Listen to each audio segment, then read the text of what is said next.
20 India میں جو champions trophy ہوئی تھی اس میں پھر ہم سیکنڈ آئے تھے سلور، اور ہم نے انڈیا کو انڈیا میں ہرایا تھا، اور گیم میں بھی اچھا سب کو چھوڑ کے انڈیا کو ہرانا ہمیں سب سے اچھا لگتا ہے. دیکھیے، اور اسپیشلی جب ایموشنل اٹیچمنٹ نہیں، یقین کرے کہ ہم 95 میں انڈیا میں مدراس چنائی میں ہم سیف گیم میں انڈیا سے فائنل ہارے تھے. اچھا. اور یقین کرے کہ ہم اتنا افسردہ تھے ساری ٹیم، کیونکہ وہاں اس اسٹیڈیم میں جو 50-60 ہزار کی کیپیسٹی، اس میں ہمارا ایک بھی بندہ نہیں تھا ہمارے سپورٹ کرنے کے لیے. تو یقین کرے کہ سب کی آنکھوں میں آنسو تھی.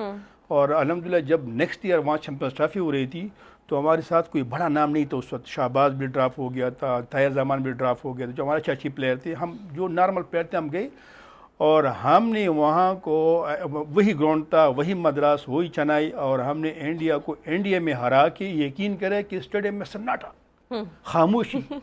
اور وہاں پہ جب پاکستان کا پرچم سربلند ہوا پرچم، تو اس وقت بھی ہماری آنکھوں میں آنسو تھے، کیونکہ وہاں پہ ہمارے علاوہ اور اللہ کے علاوہ ہمارا کوئی سپورٹر نہیں تھا.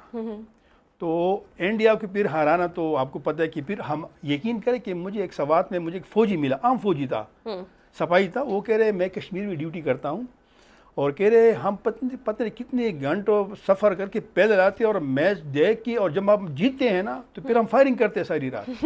اتنی خوشی ہوتی ہے. تو یقین کرے کہ پھر ظاہر بات ہے انڈیا کے ساتھ ہمارے وہ ہے، پچھلی دنوں ہم نے بھی دیکھ لیا کہ ایک رائیولری چلتی ہے ہماری. ہاں، یہ چلتے رہتے، اور یہ چیزیں ہونی چاہیے تاکہ ہم لوگ جاگیں اور دنیا کو یہ پتہ چلے کہ جو ہمارا 6-7 لاکھ کا فوج ہے. میں ہمیشہ کہتا ہوں کہ یہ 5-6-7 لاکھ کا فوج نہیں ہے، یہ 25 کروڑ عوام کا فوج ہے. ٹھیک ہے، جس طرح آپ نے دیکھا کہ پچھلی دنوں جب انڈیا نے اٹیک کی اور پھر ہم نے اس کو جو پتہ ہے آپ کو، ہاں، اور ان کے پھر ہم نے ان کی جہاز بھی ہم نے گرا ہے، جو مطلب کہ وہ ایسے جہاز تھے کہ ان کے کسی کی ذہن میں بھی نہیں تھا. مگر جہاز چلانے والے کا کام ہوتا ہے کہ آپ کی جہاز چلانے والا جو بندہ ہوتا ہے نا، کپتان جو ہوتا ہے، جہاز چلانے والا پائلٹ ہوتا ہے، جو آپ کا فائٹر ہوتا ہے، اس پہ ڈیپینڈ کرتا ہے. اگر آپ کسی کو بھی میزائل بھی دے دینا، اور وہ بندر کے ہاتھ میں ماچس دینے والی بات، اس کو کیا پتہ ہے کہ رافیل جیسے جیٹ کو انہوں نے. تو ہمارا تو جذبہ یہ ہوتا ہے کہ ہمارا تو یہ ہے نا کہ اگر مارے گئے تو شہید ہو جائیں گے، بچ گئے تو غازی ہو جائیں گے. تو الحمدللہ پاکستان میں ہر چیز میں ٹیلنٹ موجود ہے. سپورٹس کے علاوہ بھی آپ دیکھ لینا تو، اور اسپیشلی خیبر پختونخوا کی زمین نے ایسے ایسے پلیئر دیے، ایسے ایسے لوگ دیے ہیں کہ آپ حیران ہو جائیں گے.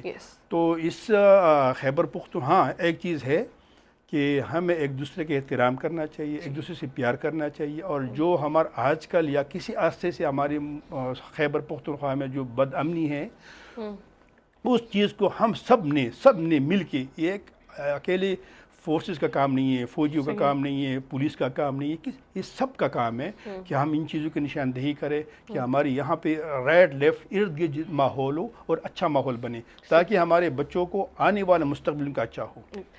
رحیم صاحب، جو آپ کو پرائڈ آف پرفارمنس ایوارڈ ملا، کیا فیلنگ تھی اس وقت آپ کی؟ فیلنگ تو یہ جب ورلڈ کپ جیتے ہم 94 میں سڈنی میں، اور وہ ورلڈ کپ ہم 12 سال کے بعد جیتے تھے.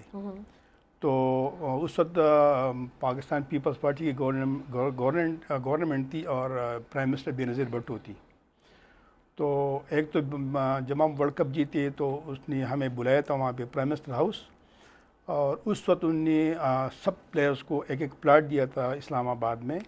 اور پھر اس کے بعد مجھے اناؤنس کیا ایز اے فریڈ پرفارمنس کے لیے. اس کی ایک وجہ یہ بھی ہے کہ جو دنیا ہاکی میں ایک چیز ایجاد ہوا ہے، جو ریورس فلک سے ہیڈ مارتے ہیں، تو وہ میری ایجاد ہے. اس سے پہلے پاکستان کی تاریخ میں تو اس سے گولوں کا رشو بھی زیادہ ہو گیا. پہلے تو ہم یہاں سے سیدھا ہیڈ مارتے تھے، تو الاؤ ہے، مگر یہاں سے مارنا جو ہے نا، وہ یہ میں نے پھر انٹروڈیوس کرا دنیا میں. تو اب دنیا میں جتنے بھی گول ہو رہے، تو جو رولز بک بنا ہے کتاب سپورٹس کا، ہاکی کا، اس میں وہ میرے نام سے مینشن ہے. تو یہ بھی کریڈٹ جاتا ہے ہمارے خیبر پختونخوا کو. واو. رحیم صاحب، آخر میں جو پیرنٹس ہمیں دیکھ رہے ہیں، جو بچے ہمیں دیکھ رہے ہیں، ان کے لیے آپ کا کیا پیغام ہوگا؟ کیونکہ عمومی طور پہ ہمارے ابھی بھی گھرانوں میں یہی ٹریڈیشن ہے کہ وہ کہتے ہیں کہ نہیں، آپ نے گریڈس کی طرف فوکس کرنا، نمبر لے کر آنے، اور بچوں کو بک ورم بنایا ہوتا ہے انہوں نے، بجائے اس کے کسی کو کریکولر ایکٹیویٹی میں یا اسپورٹس کی طرف وہ لے کر آئیں. ابھی بھی اویئرنیس ہے لیکن اس حساب سے نہیں ہے. کیا پیغام ہوگا؟ پیرنٹس کے لیے تو خیر میں نے آپ کو بتایا کہ اگر آپ ابھی بھی چلے جائیں یہی اسپورٹس کمپلیکس میں جو ہے پشاور میں ہے، تو آپ کو بچوں کے ساتھ ان کے پیرنٹس بھی نظر آئیں گے اور وہ بیٹھے ہوتے ہیں، دیکھتے ہیں ان کو. کچھ اگر اس طرح کی ان چیزوں سے ناواقف ہے یا ناشنا ہے تو ان لوگوں کو سوچنا یہ چاہیے کہ ان کو جو بچے ہیں ان کے صحت مند جسم ہے، صحت مند دماغ ہونی چاہیے، ٹھیک ہے نا، تاکہ وہ ایکٹیویٹیز کرے. آپ یقین کریں کہ ابھی چلے جائے تو وہاں پہ آپ کو ویل چیئر میں بچے اور بچے بھی ملیں گے جو ٹیبل ٹینس کھیلتے ہیں، بچیاں ہیں، بچے اسپیشل بچے آتے ہیں کھیلنے کے لیے. تو یہ وقت کی اہم ضرورت ہے. پیرنٹس کو میں یہی ہے اور جو بچے ان کو میں یہ کہوں گا کہ اپنی زندگی میں ڈسپلن لے کر آئے. جس بچے میں ڈسپلن نہ ہو، جس بچے میں سٹرگل نہ ہو، دیکھیں محنت کرنا ہمارا کام ہے، باقی پل دینا اللہ تعالیٰ کا کام ہے کہ وہ دے رہا ہی نہیں دے رہا، مگر ہمارا کام ہے محنت کرنا مگر ڈسپلن کے اندر. دوسری بات کہ اپنے ٹریک کو دیکھو. اگر آپ کا ٹریک غلط ہے، لیٹ سے میں سوات کی گاڑی میں بیٹھ جاتا ہوں اور میں نے لاہور جانا ہو تو میں کبھی زندگی میں سوات نہیں پہنچ سکتا کیونکہ میں غلط بس میں بیٹھا ہوں، غلط گاڑی میں بیٹھا ہوں. تو ایک تو ہمیں یہ دیکھنا چاہیے پیرنٹس کو کہ اپنے بچے کو دیکھ لے کہ یہ کون سے ٹریک پہ چل سکتا ہے، اسکواش کھیل سکتا ہے یا یہ کرکٹ کھیل سکتا ہے، فٹ بال کے. ایک بچے کو زبردستی کسی گیم میں ڈالنا جو ہے نا یہ بھی میرے حساب سے ٹھیک نہیں ہے. پہلے بچے سے پوچھنا چاہیے. اگر یورپ امریکہ دیکھ لیں، یورپ امریکہ میں تو بچے سے پوچھتے ہیں کہ آپ نے کیا بننا ہے، ہاں کیا انٹرسٹ ہے آپ، تو اسی میں وہ ڈال لیتا ہے اور وہ پھر وہ رزلٹ بھی دیتا ہے. جس بچے سے آپ کوئی بھی کام زبردست لینا چاہتے ہو تو وہ آپ کو رزلٹ نہیں دے گا. صحیح. بہت شکریہ رحیم صاحب. ناظرین، یہ تھی رحیم صاحب کی کہانی ان کی زبانی. اسی کے ساتھ اپنی میزبان انمول شراز کو دیجیے اجازت ایک اور پروگرام کے ساتھ. اللہ حافظ.